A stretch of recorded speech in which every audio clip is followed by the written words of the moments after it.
যশোর ও রাজশাহী জেলার উপর দিয়ে অতি তীব্র তাপপ্রবাহ এবং টাঙ্গাইল, ফরিদপুর, গোপালগঞ্জ, নওগাঁ, পাবনা, নীলফামারী জেলাসহ খুলনা বিভাগের বাকি অংশের ওপর দিয়ে তীব্র তাপপ্রবাহ বয়ে যাচ্ছে, জানিয়েছে আবহাওয়া অফিস।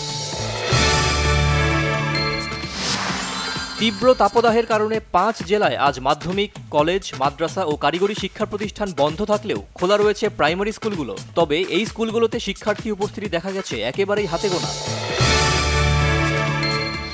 থাইল্যান্ডে ৬ দিনের রাষ্ট্রীয় সফর শেষে দেশে ফিরেছেন প্রধানমন্ত্রী শেখ হাসিনা। সফরে জাতিসংঘের এশিয়া ও প্রশান্ত মহাসাগরীয় অঞ্চলের অর্থনৈতিক ও সামাজিক কমিশন UNSCAP এর ৮০তম অধিবেশনে অংশ নেন।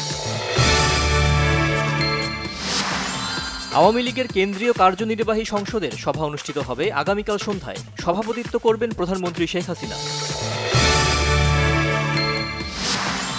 প্রতিদ্বন্দ্বিতাবিহীন ও ভোটার ছাড়া ভোট, চুন ছাড়া পান খাওয়ার মতো মন্তব্য নির্বাচন কমিশনার রাশেদা সুলতানার। ঠাকুরগাঁওয়ে উপজেলা পরিষদ নির্বাচনের প্রতিদ্বন্দ্বী প্রার্থীদের সাথে মতবিনিময়।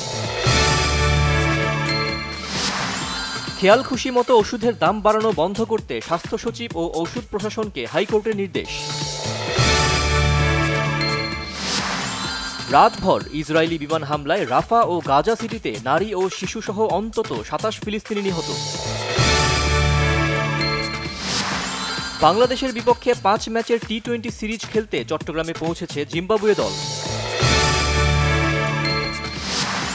সানরাইজার্স হায়দরাবাদকে ৭৮ রানে হারিয়েছে চেন্নাই সুপার কিংস। বড় জয়ে শীর্ষ ৩-এ ফিরল। ইংলিশ প্রিমিয়ার লিগে শিরোপার দৌড়ে চলছে জমজমাট লড়াই। টটেনহামকে ৩-২ গোলে হারিয়ে শীর্ষে আর্সেনাল। নটিংহাম ফরেস্টকে ২-০ গোলে হারিয়েছে ম্যানচেস্টার সিটি।